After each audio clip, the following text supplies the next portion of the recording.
One, two, three.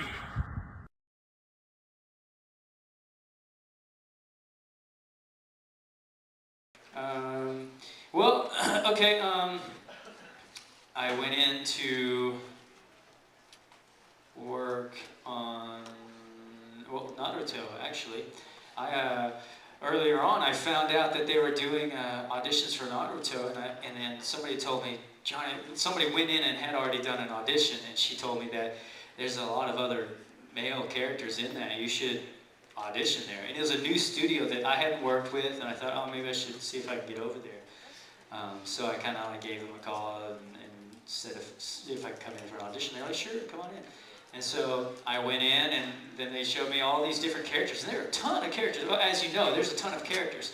And so I picked up all of them, really. And then they're like, what do you want to read? And I was like, I'll read all of them. And I read for every single character. And just about, like, at least half of them, as I was doing them, they were like, that was excellent. Wow, you nailed it on that one, you know? And I thought, dude, they're going to have a hard time choosing which character that I'm going to play. And then nothing, you know, I didn't hear anything. And I thought, okay, well, I guess that's not happening. And then later that show was doing Bleach, and that's the same one that had me come in and audition. And after a while of me doing Bleach, they brought me in and had me play a couple Dead Ninjas and Genma. And then I'm in there dubbing for Genma, and then Mary Elizabeth is directing. She's like, Johnny, why didn't you ever audition for any of the main characters? I was like, I did. I did. But I don't know what, it felt like maybe because I didn't know, like I was like some outsider calling, you know, and trying to come in and audition. Yeah.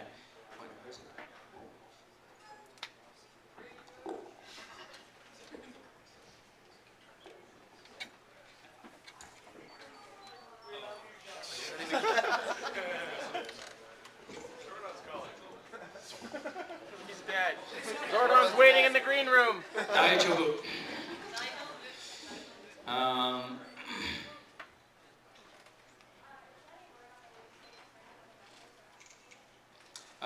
of my band CD. Afterglow, my band is iShine. You can check us out at iShine.net. I have a few cards if you want to take some with you. We have some free downloads on our website, and you can probably purchase some stuff or steal it from some BitTorrent.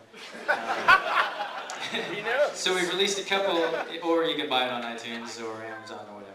And so yeah, we did release a few albums, and we have a couple new albums, Tone of Echoes, which we had recorded and finished, and then we were talking to producers and some labels and stuff, and they wanted us to hold off. And then they started kind of dragging their feet and started taking too long. And meanwhile, I was getting frustrated, and so I re-recorded. In fact, we just finished re-recording all the drums and cleaning some stuff up. Because I was getting frustrated. I'm like, you come to the point where, like, a lot of you, let's say you want to be voice actors, and you know, maybe you're trying and nobody's giving you a shot. At some point you got to try to make it happen for yourself, even if it's as far as like creating your own anime, you know, or animation and dubbing it yourself. So that's kind of how I felt like. I felt like, well, I can't wait for these producers or labels to say, all right, let's do this. And so I decided, well, I'm just going to do it myself, and you know.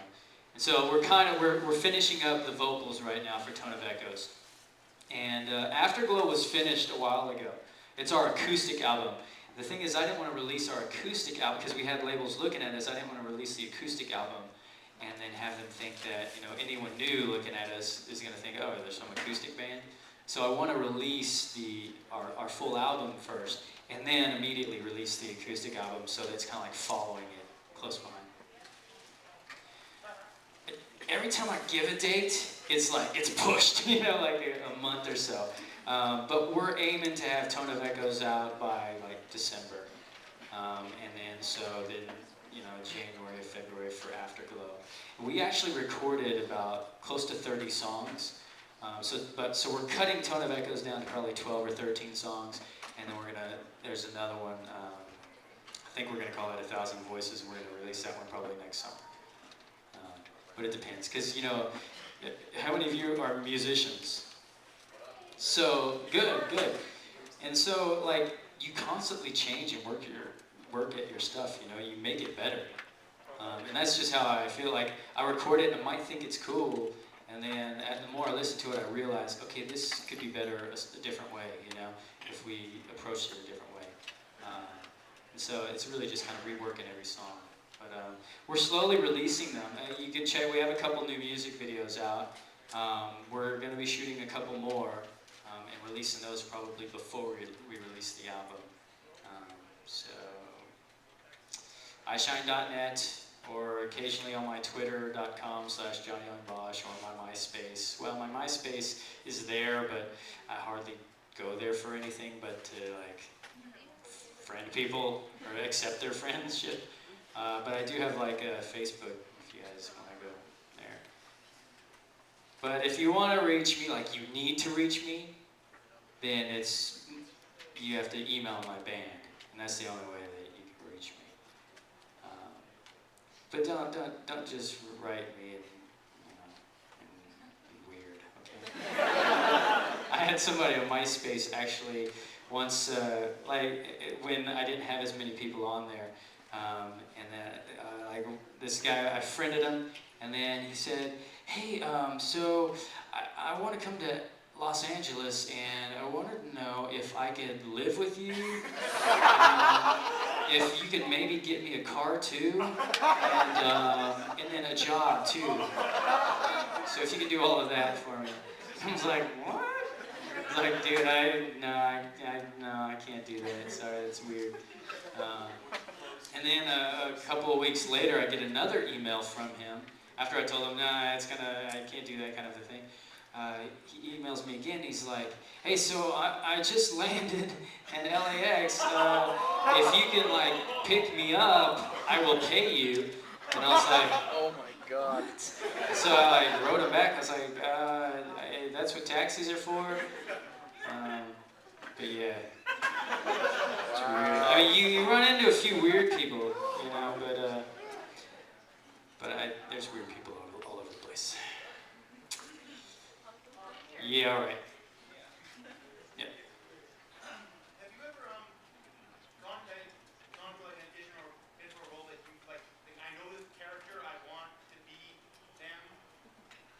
Like, you know, someone you knew about before, you know, Just regular. told about who they were, like you know them, like I want to be this character, kind of thing. Ichigo. So you knew about them before. A little bit, but I knew that. Yeah, I wanted to. I wanted to. Like, you know, like he didn't have to be cold, like suits on cold, like blood. And like, you know, something you like that you want to be. Yeah, well, Ichigo would be one because I'd seen it enough times, and I thought that's a character I want to play, you know. And I watched a couple episodes actually because I was trying to learn about this show, you know. And in fact, my drummer had sent me a couple episodes. He's like, "Dude, you got to check this out, the show, or whatever." And I watched it, and I was like, "Dude, that's cool." And it wasn't released out here yet, and so I didn't know who was doing it or anything. And next thing I know, I get a call to come in and audition for it.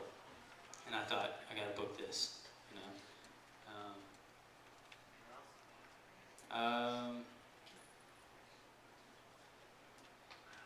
That was the only one that I knew that I had to like before auditioning that I wanted to get it. That was the only one that I was like, I gotta get that character, you know, got to.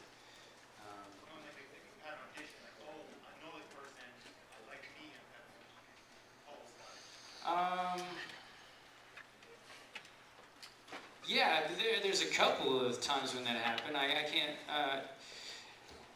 There's a couple I can't talk about. I didn't get the role that I wanted to get. I got a different role.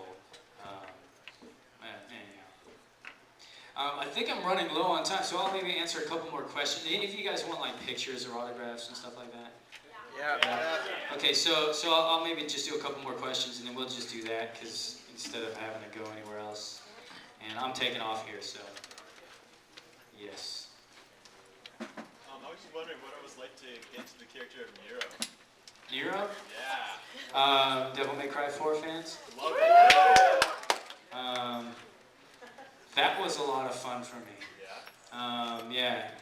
One of the things that made it easier for me to get into the role was that I was doing the motion capture for the character. So it was really just me doing the role, you know, as far as like, let's say anime, right, or Bleach. It's already drawn, you know, and like another actor has already done the part. Basically, I am doing a version of it, you know, so if the character is drawn as he's crying, I have to make him cry, or screaming, I have to make him scream.